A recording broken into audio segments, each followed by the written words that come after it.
this is a chapter out of a book that I'm writing called Rendition to Torture, which is slated to be published at Rutgers University Press in their Genocide, Political Violence, and Human Rights series. And the draft is due February 15th, so I'm a little overdone, as you can see, writing. This chapter came out of the typewriter this morning, so it may be enough. But so the topic tonight is, in some ways, a familiar one. You've probably heard a great deal about lawyers say that the war in Iraq was illegal and various rationales for that. What I think is different now, particularly now that Bush's memoirs are coming out and you can see the statements of what the defense is, and as you can see what the final argument for the war is, it all really comes down to one question. If you gave the Bush administration lawyers the benefit of the doubt on all sorts of issues, ultimately their argument seems to come down to one thing, and I'll show you why in a minute, and that is that the war was a valid, preemptive, or anticipatory strike against Saddam Hussein because of the good faith belief that he had weapons of mass destruction and was training terrorists, including Al-Qaeda members, in the use of weapons of mass destruction. Now, that assertion is obviously and palpably wrong. So what the proponents of the war and the legality of the war, for that matter, the legality and morality of the war, have to say is that even though we were wrong, we believed it. We believed it, and we were in good faith, and indeed, Bush, in his memoirs, that we just saw that came out the other day, says, look at all the other intelligence agencies in the world who also believed that Saddam Hussein had weapons of mass destruction and or was training people in the use of weapons of mass destruction. Well, what he doesn't tell you, and what I will tell you and go over today, is the fact that they hid the evidence from the other intelligence agencies. And they, in fact, had the intelligence from which they either knew or should have known that they were wrong.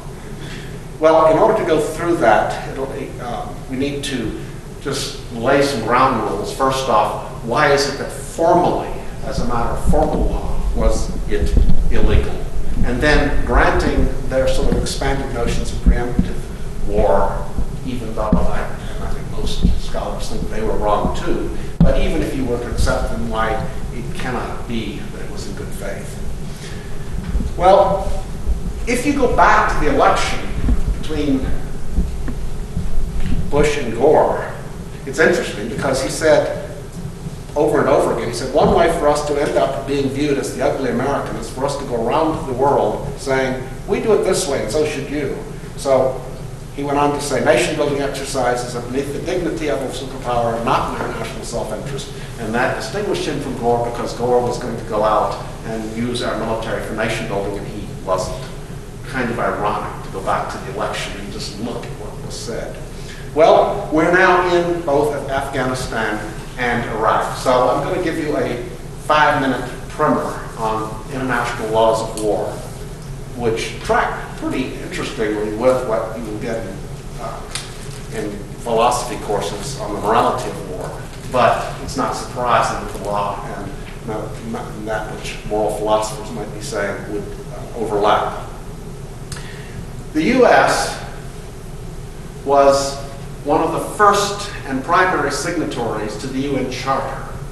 Not surprising, Franklin Roosevelt, before he died, was strongly in favor of a new United Nations, and his wife, Eleanor Roosevelt, pushed it in the San Francisco Conference, and the U.S. was one of the initial signatories to the UN Charter. That means that the U.S. is, as a formal legal matter, bound by the requirements of the UN Charter. People who don't like international law, are sort of whistling in the wind on that because we signed it, we agreed to it. It's a matter of contract, it's a matter of positive law. This is not a matter of some mushy, customary state practice or anything like that. It's a formal requirement that we signed off on.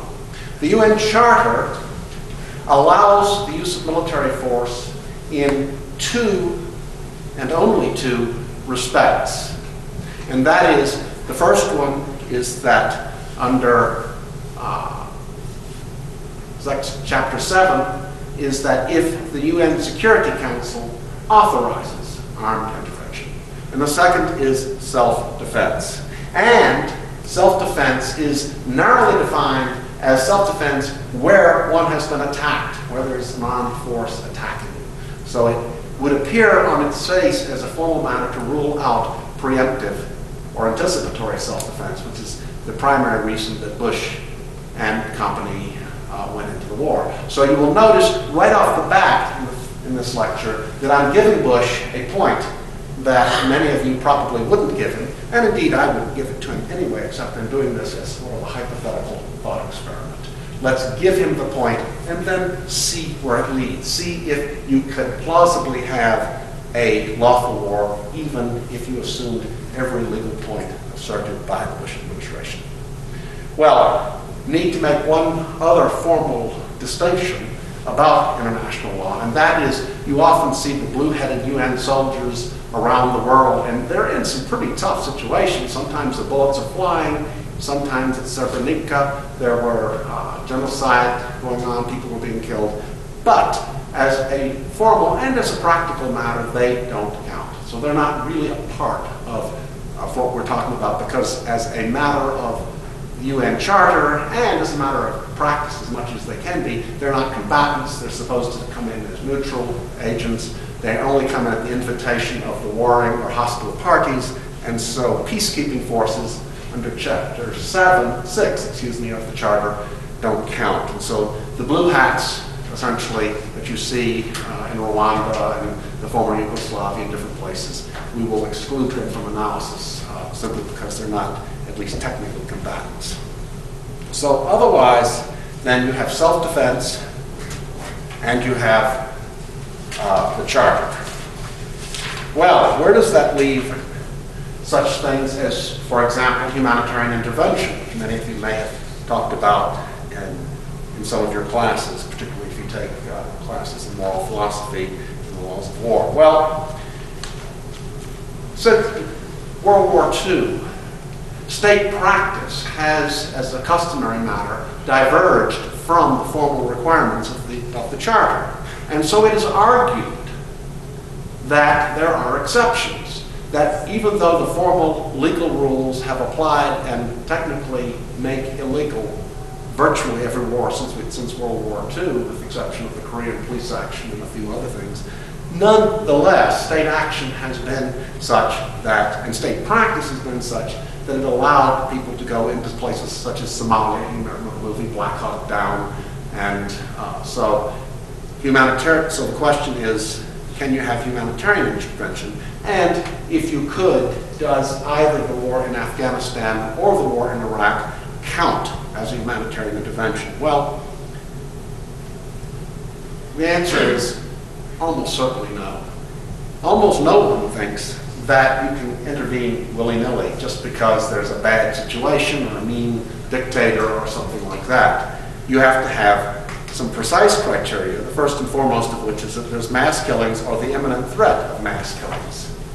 Notice that by 2001 in Afghanistan and in 2003 in Iraq, neither of those cases had any plausible threat of the kind of mass killings that they're talking about. It wasn't like Srebrenica. Yes, Iraq had mass killings in 1990 in the first Gulf War. Yes, there were thousands who were gassed, both the Kurds and all the Arabs down on the waterway. I forget the name of it. Yeah, there were all of those sorts of mass killings in 1990, but by 2001, Saddam Hussein had been essentially defanged. There were no mass killings. Yes, there was torture and killing going on, but it was on a relatively small scale, not the kind of which would have allowed for military intervention, which is a very different sort of thing.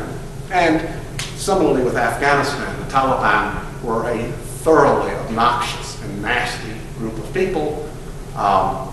They were particularly nasty to women. Women's rights were horribly and terribly violated in both of those countries.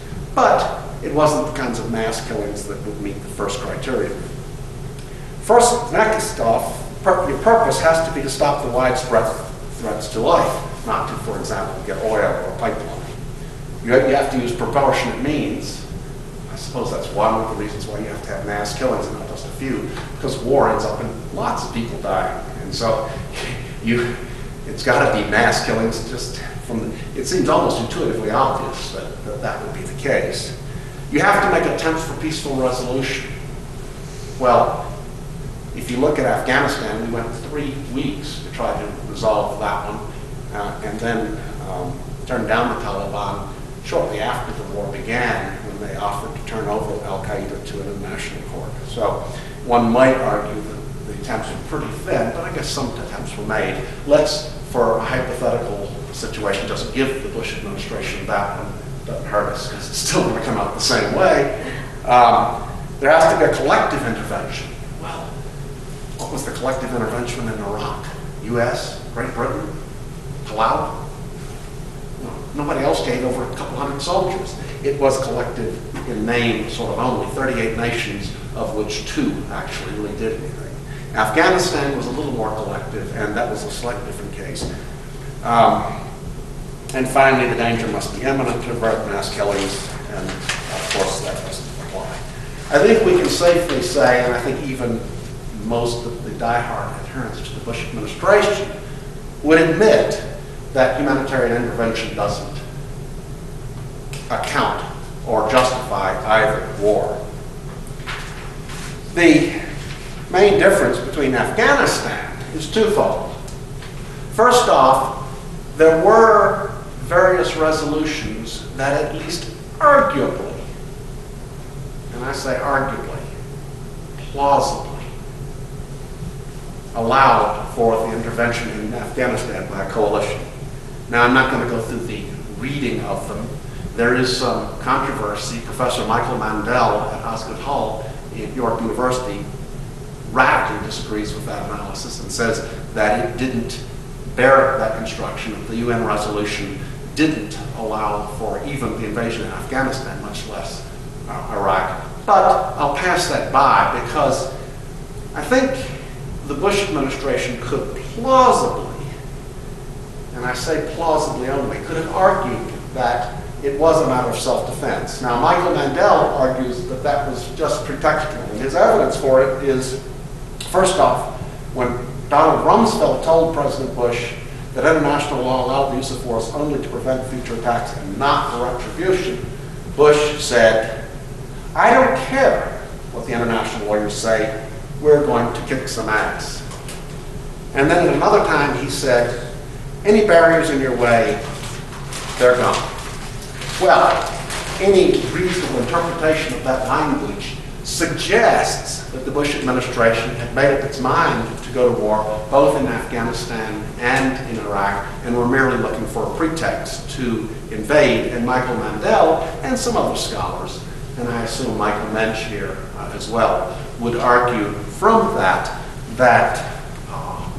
the war was merely pretextual and illegal.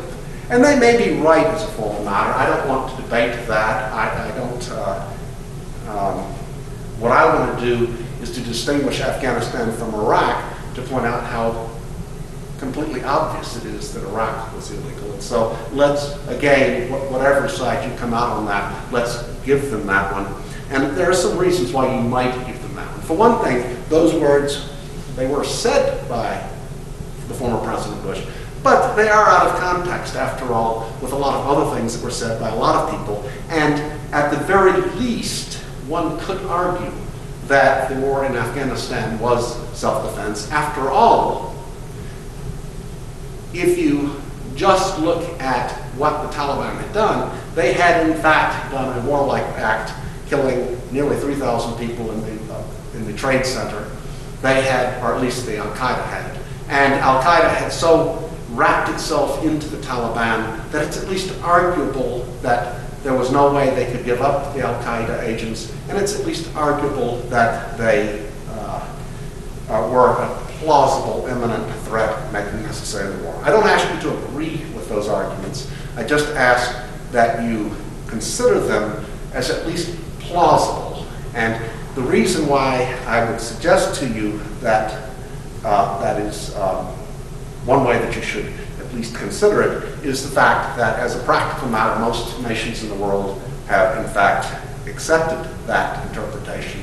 And so whether you disagree with it or not, we may as well go on as a practical matter. So, what about the war in Iraq? Well, the first thing to point out, as long as we're talking about formal legal matters, is that Resolution 1483, after the fact, allowed the coalition forces to administer Iraq following the war. So one might argue, well, that legitimizes. However, that resolution did not even purport at all to retroactively legitimize the war. So that if the war was illegal, it was illegal, period. That resolution doesn't help them at all. So the U.S. relied on security resolutions for the earlier Iraq war, primarily the invasion of Kuwait and the resolution providing serious consequences if Iraq failed to turn over its weapons of mass destruction. The first interpretation is ludicrous. It's pretty easy to point out that the Gulf War, in the first 1990 Gulf War in Iraq, only allowed for the liberation of Kuwait. And so to argue that that somehow bootstrapped and allowed in 2003 to invade Iraq is simply silly. And the Bush administration advanced it, and advanced it with a straight face, but I don't think they could have seriously meant that. It's just not a plausible interpretation of that resolution. The other one, 1441, which allowed or said that there would be serious consequences. A little history is important here, because when that resolution was passed in 2002, the U.S. tried to get through an explicit authorization for war and was denied it. So it's pretty clear from the history that it was never intended to authorize a war, and it doesn't say so. It doesn't bear that construction. So as a formal matter, the war in Iraq was neither a humanitarian intervention, nor was it even plausibly a result of the resolutions. So what the Bush administration ultimately comes down to is the notion that it's a preemptive war. And I'll try to get to that very quickly, because I see I've almost used up 20 minutes, and I promised I'd try to shut up and give you time for questions. But give me just, 4 or 5 more minutes. 4 things in increasing order of importance.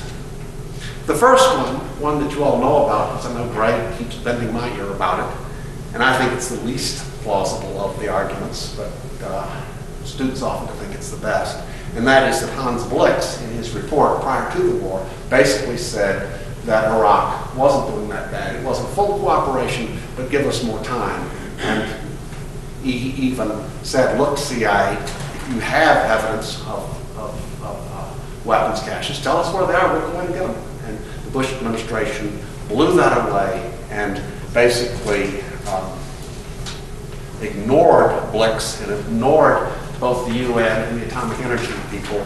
And so that is some evidence. The Bush administration pushed back at Blix, called him a fool and a dupe, claimed he had no credibility, and they've never apologized, even though it's clear that he was right and they were wrong. He pretty much says that the U.S. government had the same mind frame as witch hunters of the past, looking for evidence to support a foregone conclusion. And I think he's right, but I don't think the evidence coming from Blix is the strongest. I think there's better evidence than that. The second thing is, I've already talked about, so I'll just mention it, is the UN resolution, the fact that historically the U.S. tried to get a resolution and failed. But there are 2 things that I think are far more important than any of that. 2 things you all probably know fairly little about. First off, do you remember when Colin Powell goes before the UN and says, we have incontrovertible proof that Iraq not only has weapons of mass destruction, but that he is training Al-Qaeda agents in their use. You remember that? You know where, does anybody here know where that came from? Anybody here know that? Yeah, it was induced from torture, wasn't it? Yeah. It's worse than that. That's all the evidence they had. They had a guy named Al-Libby. They picked him up in Pakistan. FBI agents and CIA agents start questioning. They get lots of good information from him. Turns out that he is a bad guy. He was a training agent for Al-Qaeda in Afghanistan. He had never been to Iraq, knew nothing about Iraq, provably. I mean, the CIA knew he had never been to Iraq. Some contractors, presumably from Blackwater, decide he's not telling everything. The FBI says, wait, don't take him from us. We need him for the Moussaoui case. My good friend Jerry Zirkin defended Moussaoui, did a brilliant job. And the Richard Reed shoe bomber case, neither of which was a lead pipe cinch. They needed the evidence. Keep in mind, Moussaoui, although he was convicted, didn't get the death penalty. Zirkin did a terribly good job representing him. And they needed all of his evidence. The CIA snatched him away. There was a fight between the FBI director, whose name I'm forgetting at the moment, and Tennant. Tennant goes to Bush, wins. The CIA contractors take him to Egypt where he's tortured. They beat the hell out of him. He then says whatever they want, including that things that he couldn't have known, and they knew he couldn't have known, which includes that Al-Qaeda is training, or rather, Saddam Hussein is training agents, terrorist agents in the use of weapons of mass destruction. That's Cullenhouse's sole evidence. Now, fast forward, Al-Libby comes to Guantanamo Bay, and he's an embarrassment. So what does the Bush administration do? Here's a guy who knows too much. What happens to people who know too much? They send him to Libya, where he allegedly hangs himself with a bed sheet in his hotel. I'll tell you this, nobody on my side of the political spectrum believes that. Can I prove that he was murdered?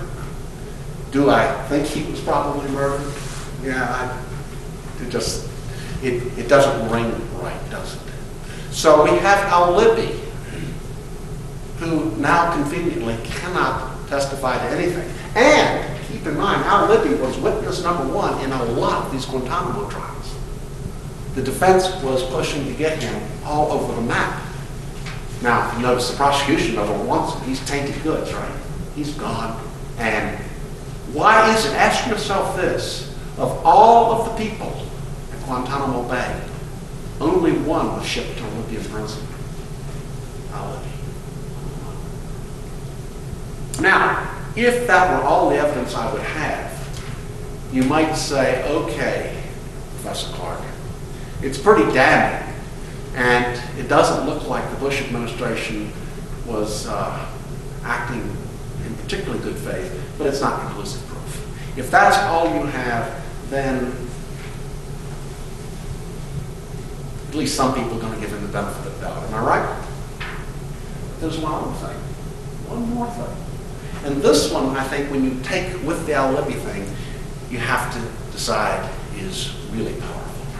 It turns out that the second highest intelligence agent in Saddam Hussein's intelligence service was a double agent.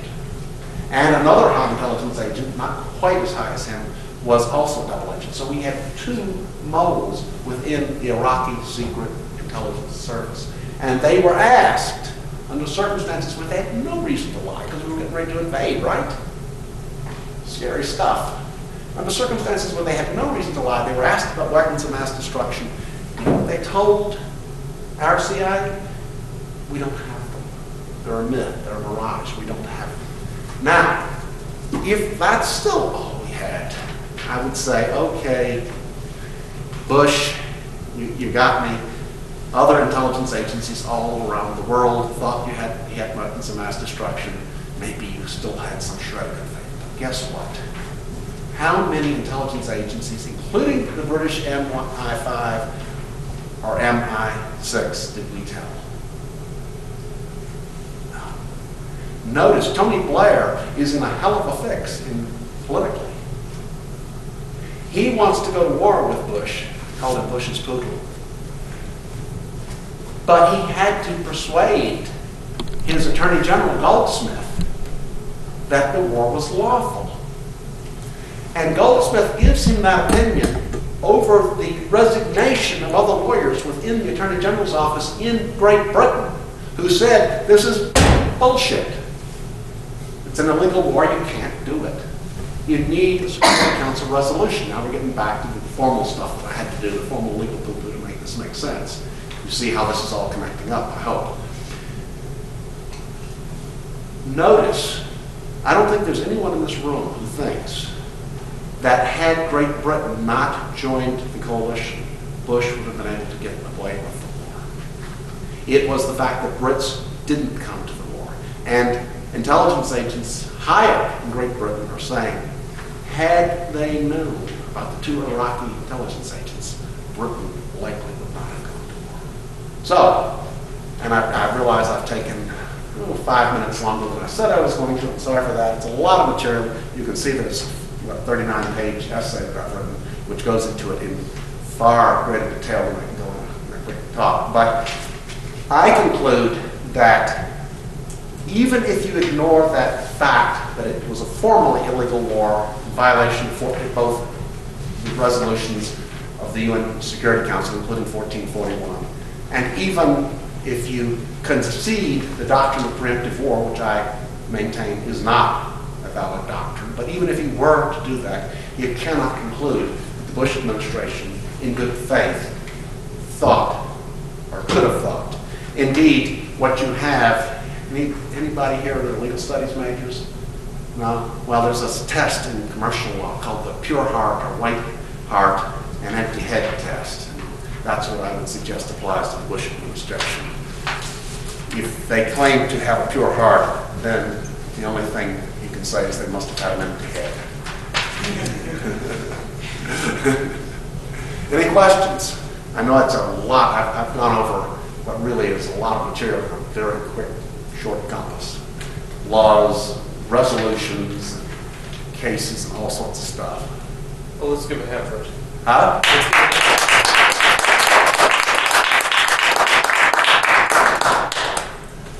Anybody want to